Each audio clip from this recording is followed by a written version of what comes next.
Hi everyone, welcome back to Gil's Mentor online e-learning platform and very good afternoon to everyone.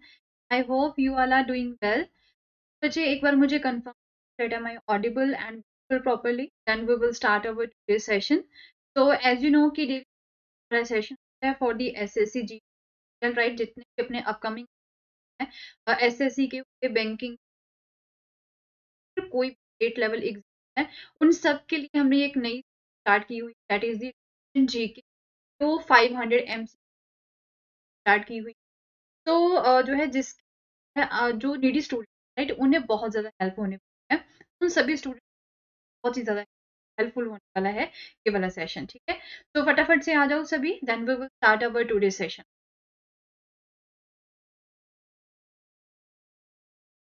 Session को एक बार like and share कर दो ताकि सभी session है वो स्टार्ट हो चुका है एंड जितने भी स्टूडेंट्स हैं सभी ने क्लास को अटेंड करना है ठीक अटेंड करने के बाद में क्या करना है आंसर जरूर करना जो भी क्वेश्चंस यहाँ कर रहे हैं उनको आंसर करने की ही बोल लॉजिक आपका दूसरा जो है टाइम मैनेजमेंट तो अब स्टार्ट करते हैं विदाउट वेस्ट टाइम तो the first question is from the polity सबसे पहला जो क्वेश्चन है दैट इज फ्रॉम पॉलिटी तो ये बात करता है दैट कि which of the following not a correct statement with respect to the freedom of speech and expression in India भारत में भाषण और अभिव्यक्ति की स्वतंत्रता के संबंध में निम्न कौन सा कथन सही नहीं है ठीक है तो आपके राइट टू फ्रीडम है freedom of speech and expression है उस रिगार्डिंग जो है कौन सा कथन जो है कौन सी स्टेटमेंट जो है वो करेक्ट नहीं तो option A saying that it is defined in the part 3 of the constitution option B is not an absolute right to express one's thoughts freely and option C cannot curtailed by the legislation and option can be suspended in the emergency तो बोलते कि expression है इसे part 3 में डाला गया है and ये एब्सोल्यूट राइट नहीं है कि अपने जो थॉट्स उन्हें फ्रीली यहाँ पे एक्सप्रेस करना है एंड एब्सोल्यूट राइट क्या होता है कि जिसके खिलाफ हम यहाँ पे सुप्रीम कोर्ट में नहीं जा and it can not be curtailed by the legislation कहते हैं किसी लॉ के थ्रू जो नहीं किया जा सकता है या फिर इसे इमरजेंसी में हम खत्म कर सकते हैं what should be the right answer तो इसका जो राइट आंसर रहेगा that should be the option C ठीक है इसे हम जो है लेजिस्लेशन में लॉ के थ्रू जो है खत्म नहीं कर सकते हैं so this statement is not correct क्योंकि इसे यहाँ पे लॉ के थ्रू खत्म किया जा सकता है क्योंकि जो राइट है ये एब्सोल्यूट नहीं है एंड इसे जो है कभी भी लॉ बना के जो पार्लियामेंट के पास ये पावर दी गई है कि वो इन जो है अधिकारों को कर्टेल कर सकती है एंड इवन जब इमरजेंसी होती है तो आर्टिकल 19 जो है वो क्या हो जाता है एक्लिप्स हो जाता है क्योंकि वहां पे जो स्टेट होती है उसका राइट जो है वो होता है ठीक है तो option C is the right answer now the next question is which of the following statement is not correct about the Rajya Sabha Rajya Sabha के बारे में निम्नलिखित में से कौन सा कथन सही नहीं है ऑप्शन ए इज राज्यसभा क्या है राज्यसभा एक परमानेंट बॉडी है एंड इसे जो है 3 अप्रैल 1950 सबसे पहली बार जो है किया गया था 12 जो मेंबर्स हैं राज्यसभा के they are nominated by the president and option D is 1/3 of its member retire every जो इसके हर साल 1/3 मेंबर जो है वो रिटायर होते हैं ठीक है सो कौन सा कथन जो है वो सही है निम्नलिखित फटाफट से answer you have 10 seconds 10 seconds try to answer these questions so the right answer should be the option D that is the 1/3 of its member retire every year so statement is कि every year नहीं होती है every 2 years ठीक है इसका जो 1/3 member है दे retired after every years हर 2 साल के बाद में जो है वो रिटायर होते हैं तो इस हिसाब से अगर हम बात करें कि जो राज्यसभा के मेंबर्स है उनका कार्यकाल कितना हुआ उनका जो कार्यकाल रहता है डेट इज दी ठीक है 6 रहता है अगर लोकसभा की बात करें तो उनका कार्यकाल कितना होता है 5 years रहता है ठीक है वैसे ये कॉन्स्टिट्यूशन में नहीं लिखा हुआ है कि 5 years होता है उनका जो कार्यकाल होता है तो है एक तरह से अगर हम बात करें तो डिपेंड करता है प्रेसिडेंट के या फिर अगर उनके खिलाफ कोई प्लेस ना हो तब तक जो है वो रह सकते हैं for the 5 years. After every 5 years क्या होता है, इलेक्शन. तो राज्यसभा की बात करें तो ये क्या है, परमानेंट बॉडी है. लोकसभा क्या है, this is not a permanent body. And इसे जो है सबसे पहली बार 3 अप्रैल 1950 को जो है बनाया गया था. एंड 12 मेंबर्स जो है राज्यसभा के, they are nominated by the president. So the next question is, which among the following is also called as the lengthiest amendment to the Indian Constitution? निम्नलिखित में से किस भारतीय संविधान का सबसे लंबा संशोधन कहा जाता है? 24th जो है हमारा एक तरह से अमेंडमेंट है, 30th, 40th और the 42nd. Which among the following is also called as the lengthiest amendment to the Indian? निम्नलिखित भारतीय संविधान का, किसे भारतीय संविधान का सबसे लंबा संशोधन कहा जाता है? ऑब्वियसली आप सभी को पता है, लंबा संशोधन जो है उसे हम मिनी कॉन्स्टिट्यूशन बोलते हैं.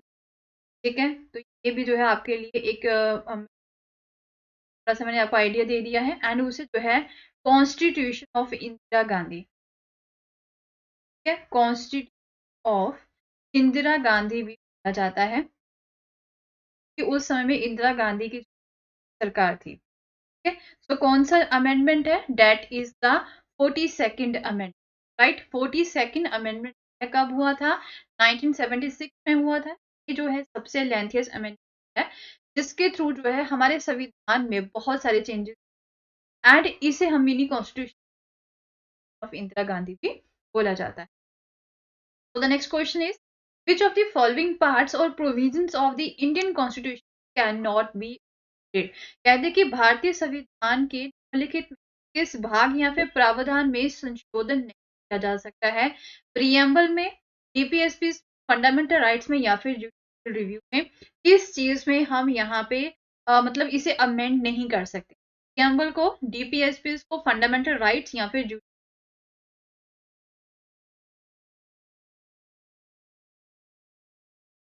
तो इसका जो राइट आंसर है, that should be the judicial. Judicial review जो है, it forms the part of the structure of the constitution. ठीक है, जुडिशियल रिव्यू क्या है, बेसिक स्ट्रक्चर है. जो हमारे कॉन्स्टिट्यूशन का बेसिक स्ट्रक्चर है ना, उसे हम amend.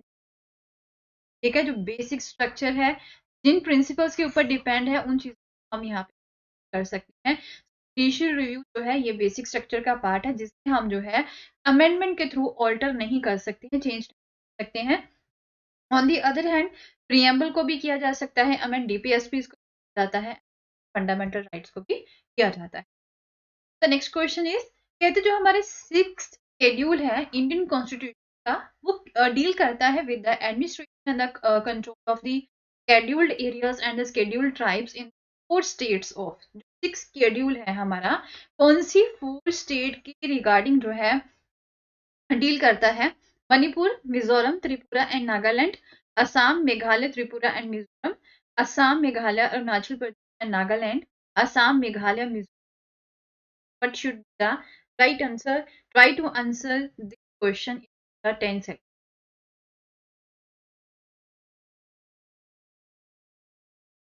So the right answer should be the option, that is the Assam, Meghalaya, Tripura and the Mizoram. है, तो अगर हम बात करें 5th शेड्यूल की, क्या 5th जो शेड्यूल है हमारे कॉन्स्टिट्यूशन का, वो जो है किसके साथ जो है डील करता है, ऑफ एनी स्टेट, मतलब कोई भी स्टेट. इन 4 स्टेट्स को, 1, 2 एंड 4, इन 4 स्टेट्स को छोड़ के जो स्केड्यूल्ड एरियाज हैं या फिर स्केड्यूल्ड ट्राइब्स हैं, एडमिनिस्ट्रेशन बात करता है 5th schedule. But if we talk about the 6th schedule, ठीक है, तो 6th शेड्यूल जो है वो किस के बारे में बात करता है? Assam, Meghalaya, Tripura and the. So the next question is, कहते हैं the Constitution of India is considered federal in nature and unitary in spirit. Which of the following is of federal? कहते हैं कि जो भारत का संविधान प्रकृति में संख्या और भावना में एकात्मक माना जाता है, तो निम्नलिखित में से कौन सी विशेषता नहीं? 3 टाइप गवर्नमेंट स्ट्रक्चर है, इंडिपेंडेंट जुडिशरी, बाइकैमरलिज्म है, या फिर स्टेट गवर्नर्स जो है उन्हें सेंट्रल गवर्नमेंट के अपॉइंट किया जाता है. तो कौन सा फेडरल फीचर नहीं है? फेडरल में क्या होता है कि पावर्स जो होती हैं वो दोनों को दी जाती है, किन्हें किन्हें दी जाती हैं, इवन जो है स्टेट को भी पावर होती है उस मैटर के रिगार्डिंग, एंड इवन जो है सेंटर के पास भी जो है मैटर्स के पावर है। ठीक है, तो दिस इज दी फेडरल। अब इनमें से कौन सा जो है फेडरल नहीं है? 3 टायर गवर्नमेंट की बात करें तो ऑब्वियसली 3 टायर गवर्नमेंट स्ट्रक्चर है यहाँ पे, सो ये फेडरल ही है। ठीक है, एक सेंटर होती है, सेंट्रल गवर्नमेंट होती है, then we had the state government, and even जो है कुछ लोकल बॉडी। इंडिपेंडेंट जुडिशरी है, supreme court, high court, bicameralism है, 2 हाउसेज हैं यहाँ पे। हाउएवर हर एक स्टेट हाउसेज हैं। तो बट अगर हम बात करें ऑप्शन डी की, सो जो अपॉइंटमेंट है स्टेट गवर्नर्स की, ठीक है, वो किसके द्वारा जो है अपॉइंट किए जाते हैं? सेंट्रल गवर्नमेंट के द्वारा अपॉइंट किया जाता है। तो स्टेट गवर्नर्स जो है या किसी पर्टिकुलर स्टेट को जो है एडमिनिस्ट्रेट करते हैं, बट उनकी अपॉइंटमेंट कौन करता है? सेंटर करता है। रिगार्डिंग जो है स्टेट के पास कोई पावर नहीं, so this is not a federal. Okay, so the next question is कि Rajya Sabha has equal powers with the लोक सभा in, कहते हैं कि राज्यसभा के पास जो है ना इक्वल पावर्स हैं जैसे कि लोकसभा के पास पावर्स हैं किस मैटर में? The matter of creating the all India services, amending the constitution, और the removal of the government, या फिर कट मोशन।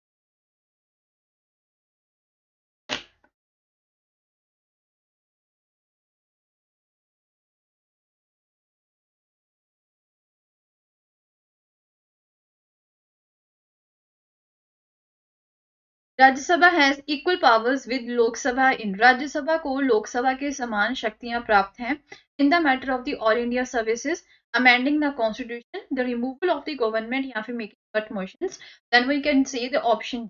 ओके, तो अगर हम कॉन्स्टिट्यूशन पार्ट को हमें है तो यहाँ पे राज्यसभा के पास भी पावर्स हैं एंड लोकसभा के पास पावर्स।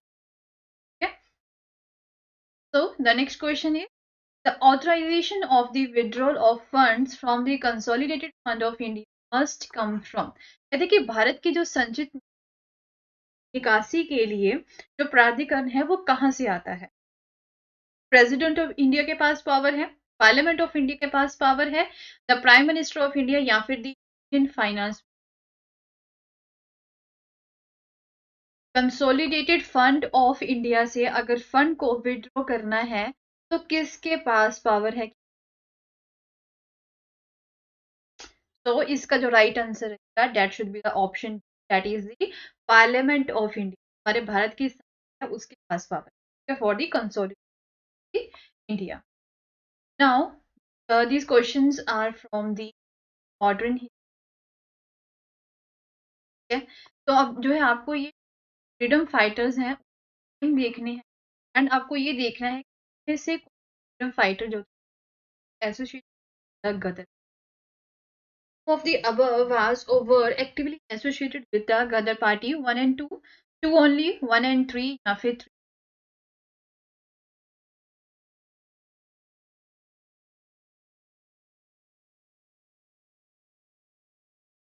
द राइट आंसर आएगा यहाँ पे ऑप्शन, ठीक है, दैट इज द 3 ओनली, रास बिहारी बोस। रास बिहारी बोस है वो जो है एक्टिवली यहाँ पे किसके मेंबर थे? गदर पार्टी के। But on the other hand ये दो है they were not related Ghadar party. So the next question is, with reference to the 8th August of 1942, the Indian history, which of the following statement, कहते कि भारतीय इतिहास में 8 अगस्त 1942 के संदर्भ में निम्नलिखित में से कौन सा कथन सही है? ठीक है, तो ये आपको देखना है कि इस दिन क्या हुआ था। 8 अगस्त 1942 डेट है, उस दिन क्या हुआ था? तो option A says that quit India resolution है वो ऑल इंडिया कांग्रेस कमेटी के द्वारा इसे अडॉप्ट किया गया था, या फिर जो वाइस रॉय एग्जीक्यूटिव काउंसिल है, ठीक है, it was expanded to include और इंडियंस की, में जो है वाइस रॉय की जो एग्जीक्यूटिव काउंसिल है उसमें ज्यादा से ज्यादा जो भारतीय है एक्सपेंड किया, मतलब है, या फिर जो कांग्रेस की मिनिस्टर है उन्होंने रिजाइन किया था 7 प्रोविंसेस से, या फिर Cripps proposed and Indian union, Cripps mission आया था, उन्होंने डोमिनियन स्टेटस जो है वो जब सेकेंड वर्ल्ड वॉर, क्या चीज हुई, क्या इंसिडेंट हुआ 8 अगस्त ऑफ द 1942? तो इसका जो राइट आंसर रहेगा that should be the option A, that is the quit India resolution, इसे अडॉप्ट किया गया था by the, so option is the right answer. Now the next question is which of the following parties were established by the doctor. अब doctor B are Ambedkar के द्वारा जो है कौन सी पार्टीज है वो पे स्थापित की थी. तो number one is the peasants and the workers party of India. Number two all India scheduled caste federation. Number three is the independent labour party. So what should be the right answer? One and two only, two and three, one and one two. कौन सी parties जो है was established by the doctor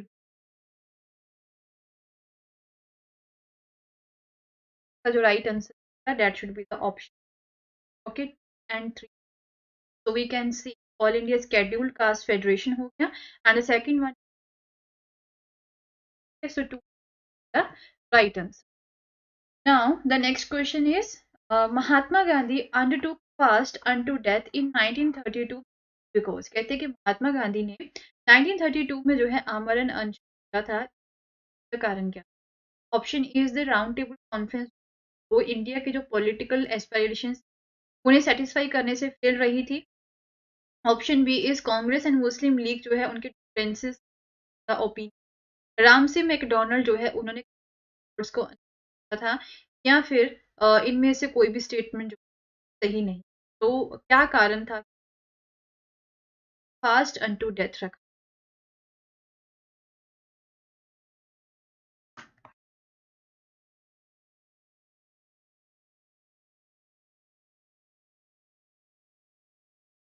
तो the right answer should be the option C, that is the Ramsay MacDonald जो है उन्होंने communal award को announce किया है. तो ऑब्वियसली जो है यहाँ पे सांप्रदायिक जो है विभाजन करना चाहते थे, जो इंडियन मुस्लिम इंडियन आपस में लड़वाना चाहते थे. तो ये है वो महात्मा गांधी कम्युनल अवार्ड आता है.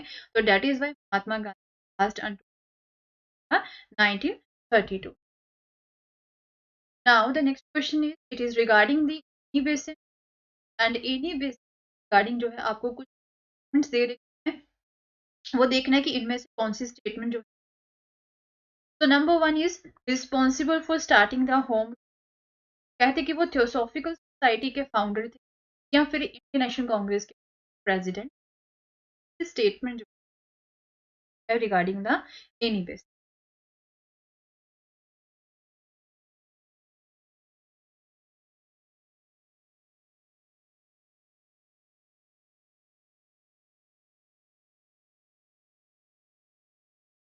The right answer should be the option, that is the one only, that is क्या है home rule responsible. One is the right answer. Now, let's move on to the next question. Says that the Rowlatt Act aimed at. Rowlatt Act का उद्देश्य क्या था? Compulsory economic support to the war efforts, imprisonment without trial and summary procedures for trial, suppression of the Khilafat movement, या फिर imposition of the freedom of the press. Rowlatt Act का main उद्देश्य क्या था?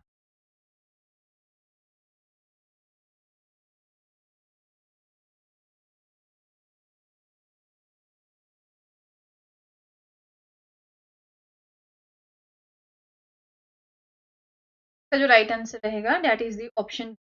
कहते कि imprisonment without trial and the summary procedure. Trial जो है का मतलब एक्ट को पास किया गया था कि विदाउट ट्रायल जो है जेल में डाला जा सकता है भारतीयों को, एंड जो जो समरी प्रोसीजर है यहाँ पे जो ट्रायल है वो यहाँ पे नहीं रखे. तो सबके बिना ही जो है यहाँ पे सजा सुनाई. तो the next question is which of the following article the election of vice president. तो निम्नलिखित में से कौन सा अनुच्छेद राष्ट्रपति के हिसाब से आर्टिकल या फिर which of the following article deals with the election of the vice president. निम्नलिखित में का अनुच्छेद राष्ट्रपति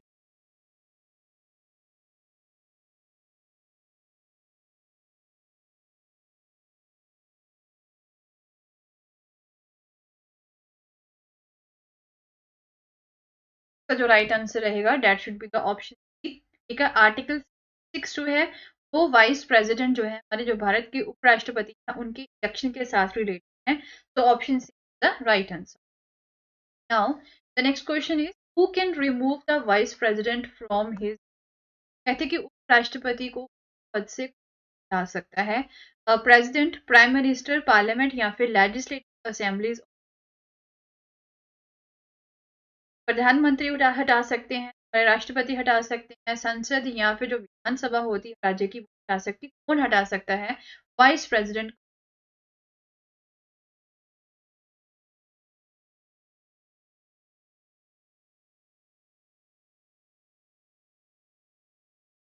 the right answer should be the option है पार्लियामेंट। सो इंडियन पार्लियामेंट जो है उनके पास पावर है that they can the vice president. तो option the right answer. Now the next question is कहते हैं जो vice president are the ex official women, वो एक्स ऑफिस भारत के जो उपराष्ट्रपति अध्यक्ष होते हैं, राज्यसभा के, लोकसभा के, प्लानिंग कमेटी या फिर national development.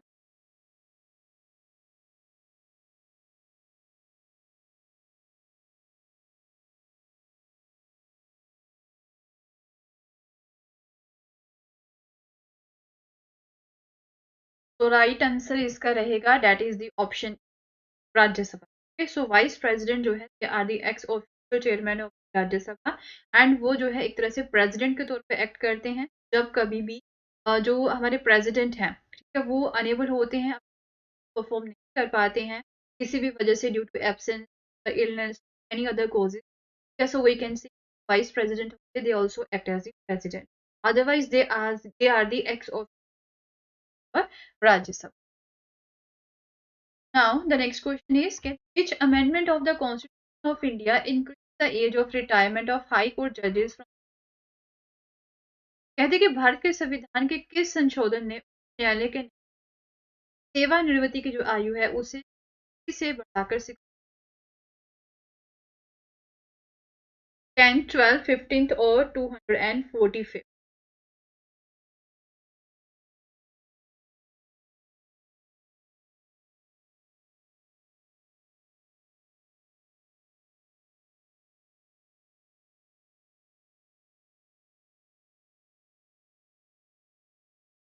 The right answer should be the option that is the 15th. Okay, 15th amendment हुआ था जिसके एक तरह से रिटायरमेंट एज हाई कोर्ट के जजेस की उन्हें बढ़ा के जो है वर्ष कर दिया गया उनकी रिटायरमेंट एज को।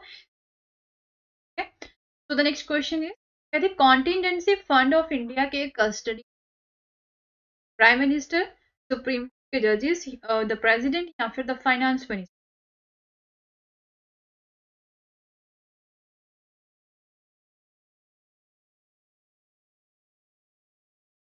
Is the custodian of the contingency fund of India, Bharat की अकस्मात निधि का जो संरक्षक है वो प्राइम मिनिस्टर, सुप्रीम कोर्ट के जजेस, द प्रेसिडेंट या फिर the finance?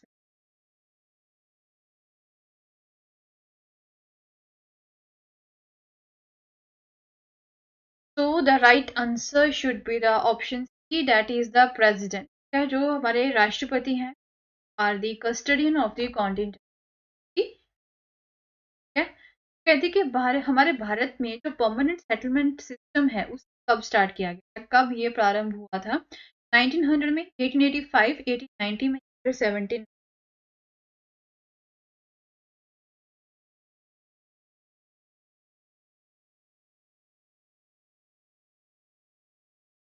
In which year the permanent settlement system started? स्थायी बंदोबस्त व्यवस्था किस वर्ष प्रारंभ हुई?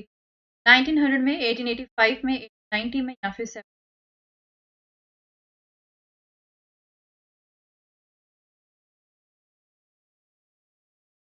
तो इसका जो राइट आंसर रहेगा that should be the option 1793 है। सबसे पहली बार इसे बिहार में किया था, देन धीरे धीरे मद्रास एंड वाराणसी की डिस्ट्रिक्ट्स हैं वहां पे इसे इंट्रोड्यूस किया गया था। फिर उसके बाद में जो है इवेंचुअली ये जो सिस्टम है, ठीक है, तो ये कहाँ पे पहुंच गया था? हमारे नॉर्दर्न इंडिया था। कुछ रेगुलेशंस कब तक लगभग जो है 1 मई 17 तक जो है हमारे भारत में सॉरी अपने नॉर्दर्न इंडिया में पहुंच गया। ठीक, तो option D the right answer. तो the next question, the main purpose of Brahmo Samaj for setup are, ब्रह्म समाज के मुख्य उद्देश्य जिसकी स्थापना की गई थी वो कौन सा? ऑप्शन ए बोलता है that is the purify Hindu and to preach the monotheism. Option B criticize oppose the idolatry and emphasize, या फिर both A and B?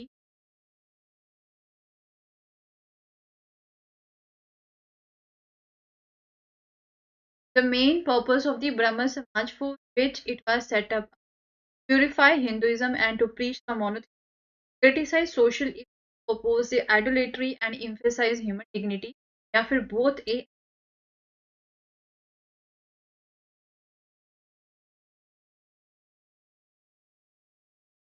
So the right answer should be the option है both। कहते हैं कि जो ब्रह्म समाज है वो सबसे पहली एक रिलीजियस रिफॉर्म, धार्मिक जो रिफॉर्म, कहते हैं कि जो मूर्ति पूजा है उन या फिर जो राइट्स एंड रिचुअल्स होते हैं करती, एंड इवन इन्होंने अपने जो समाज के जो मेंबर थे, ब्रह्म समाज के जो, आपको किसी रिलीजन अटैक नहीं करना, अटैक इन द सेंस आपको कोई वहां पे जो है बात नहीं करनी उनकी तरफ, या फिर हिंदुइज्म को प्यूरिफाई करना एंड मोनोथिज्म, क्या मोनोथिज्म जबकि जो एक देव जिसे हम कह सकते हैं एक ही है, एंड उनके पास जस्ट डिफरेंट फॉर्म्स है, एंड जितने भी सोशल इवल थे, ठीक है, उन्हें ये क्रिटिसाइज करते हैं, आइडोलेटरी को, डिग्निटी एम्फेसिस। ओके, तो ये इनके, तो ये क्वेश्चंस बहुत बार रिपीट आता है लेवल एग्जाम। तो इसी तरह के कुछ क्वेश्चंस डिस्कस करने वाले अभी हमारी जो नेक्स्ट क्लास होगी that will be,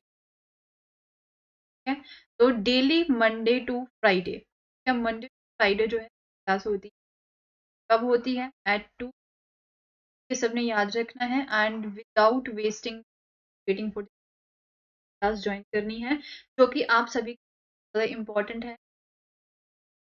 banking exams हो गए या फिर कोई भी रेलवे एग्जाम्स हो गए या उनके, या फिर कोई भी और स्टेट लेवल का एग्जाम भी यहाँ पे ल्यूसी है। अभी हम मिलेंगे मंडे को, ठीक है, मंडे से फ्राइडे हम। तो अगर आपको सेशन अच्छा लगा तो फिर सेशन को लाइक एंड शेयर करना, एंड आप कुछ सजेशंस आप कमेंट, तो मिलते हैं अभी मंडे। Thank you.